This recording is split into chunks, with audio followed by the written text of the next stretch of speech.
উত্তর নেই মুর্শিদাবাদের সালারেও ট্যাবের টাকা উধাও। বিদ্যালয়ের একাধিক ছাত্রের অ্যাকাউন্টে ঢুকেনি ট্যাবের টাকা, বাংলার টাকা গিয়েছে বিহারের অ্যাকাউন্ট, এমনই উঠে এসেছে তদন্ত। পশ্চিমবঙ্গ সরকারের পক্ষ থেকে দেওয়া ট্যাবের টাকা চলে গেল বিহারে। চাঞ্চল্যকর এই ঘটনার নজিরবিহীন সাক্ষী থাকলো মুর্শিদাবাদের সালারের যে টিয়া এসএসডি বিদ্যানিকেতন এবং সেখানকারই 14 জন পড়ুয়ার ট্যাবের টাকা চলে গিয়েছে বিহারের ভাগলপুরের একটি অ্যাকাউন্টে। এই গোটা ঘটনা নিয়ে সালার থানাতে লিখিত অভিযোগ দায়ের করা হয়েছে। স্কুল সূত্রে যেটা জানা গিয়েছে যে ওই বিদ্যানিকেতনের যে 14 জন পড়ুয়া তারা ট্যাবের টাকা পায়নি বলে তারা স্কুলের কাছে আবেদন করেছিল। আমার মেয়ের অ্যাকাউন্টে টাকা ঢুকেছে অক্টোবরের ফার্স্ট উইকে, যখন সবারই টাকা ঢুকছে তখন মেয়ে বললো যে বাবা আমার টাকাটা ঢুকেছে নাকি দেখো অ্যাকাউন্টে। আমার মেসেজ তো কোনো আসেনি, মেসেজও আসেনি। তারপরে ব্যাংকে জানতে পারলাম টাকা ঢুকেনি। ইতিমধ্যেই সেই টাকা যাতে না তোলা হয় তার জন্য ব্যাংকের কাছে কিন্তু আবেদন জানানো হয়েছে এবং সেই টাকা যাতে ফ্রিজ করা হয় সেই আবেদনও কিন্তু জানানো হয়েছে।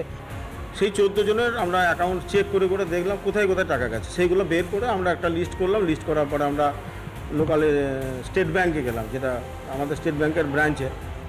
সেখানে গিয়ে আমরা এই ব্যাপারটা জানালাম লিখিতভাবে যে যদি এই টাকা বিহারের ভাগলপুরের যে অ্যাকাউন্টগুলিতে পৌঁছেছে তারা যদি টাকা তুলে নেয় তাহলে কিন্তু সেই টাকা ফিরে পেতে অনেকটাই সমস্যা হবে। জেলা প্রশাসন সূত্রে এমনটাই কিন্তু অনুমান করা হচ্ছে।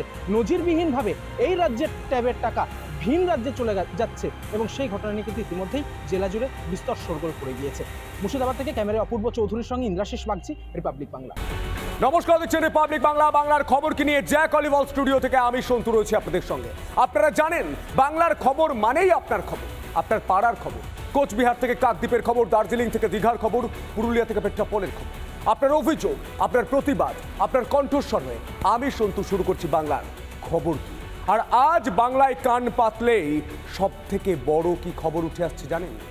চুরি, চুরি আর চুরি। এবার তরুণের স্বপ্নও চুরি। তরুণের স্বপ্ন প্রকল্পের টাকা উধাও, গিলি গিলি ফু, কার্যত ম্যাজিক। একের পর এক জেলা থেকে ভুরি ভুরি অভিযোগ। কোথাও ঢুকছে না টাকা, আবার কোথাও ঢুকছে দ্বিগুণ পরিমাণ টাকা। দেখুন।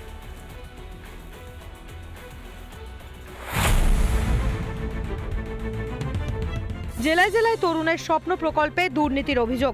নথি জমা পড়েও টাকা ঢুকছে না পড়ুয়াদের অ্যাকাউন্টে, উল্টে টাকা ঢুকছে ভিন্ন ভিন্ন জেলার অ্যাকাউন্টে, এমনকি ভিন রাজ্যের অ্যাকাউন্টেও। মুর্শিদাবাদের বারালা রামদাস সেনের ছাত্রদের অ্যাকাউন্টে ঢোকেনি ট্যাবের টাকা। ওই টাকাটা আমরা পাইনি, আমাদের ওদিকে বেশিরভাগই স্কুলে 10,000 করে ঢুকেছে, আর সবার জন্য। আমাদের স্কুলে আমাদের জন্য এখন পর্যন্ত হয়নি স্কুলে, তার জন্য আমরা জমা দিতেছি ডকুমেন্টস। সব স্কুল পেয়ে গেছে কিন্তু আমরা এখন অবধি আমরা ট্যাবের টাকা পাইনি। ট্যাবের টাকা পাইনি, আগের বার জমা দিয়েছিলাম, এখনো আমার টাকা ঢুকেনি। উল্টো ছবি রঘুনাথগঞ্জের উচ্চ বিদ্যালয়ে পড়ুয়াদের অ্যাকাউন্টে দুবার করে ঢোকে টাকা। আমি এই মুহূর্তে দাঁড়িয়ে আছি মুর্শিদাবাদ জেলার রঘুনাথগঞ্জ উচ্চ বিদ্যালয়ের সামনে।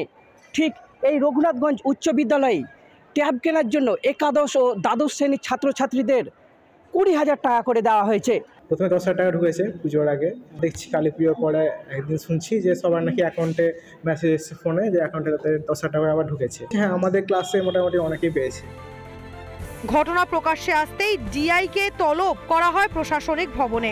রিপাবলিকের প্রশ্নের মুখে কুলুপ ডিআই অমর কুমার শীলের। আপনি 5,000 জনের প্রায় 5,000 জনের অ্যাকাউন্টে 5,000 জনের দুবার অ্যাকাউন্টে টাকা ঢুকেছে। কি বলবেন? আমি বলছি কমেন্ট করছি না। দক্ষিণ 24 পরগনার গঙ্গাসাগরে উধাও ট্যাবের টাকা। মহেন্দ্রগঞ্জ উচ্চ বিদ্যালয়ের 31 ছাত্রছাত্রীর অ্যাকাউন্টে ঢুকলো না ট্যাবের টাকা। আমাদের বিদ্যালয়ে 261 জন ছাত্রছাত্রীর মধ্যে 31 জন ছাত্রছাত্রীর ব্যাপারটা এরকম হয়েছে। তারা পুজোর আগে আমরা সাবমিট করেছিলাম, এবার সাবমিট করার পরে পুজোর পরে তারা এসে বলছে স্যার অন্যের টাকা ঢুকেছে, আমাদের টাকা ঢোকেনি। ঘটনায় সাগর থানায় দায়ের হয়েছে অভিযোগ। পূর্ব মেদিনীপুরেও একাধিক স্কুলের ট্যাবের টাকা উধাও। 3 জনকে গ্রেফতার করে পূর্ব মেদিনীপুর থানার পুলিশ।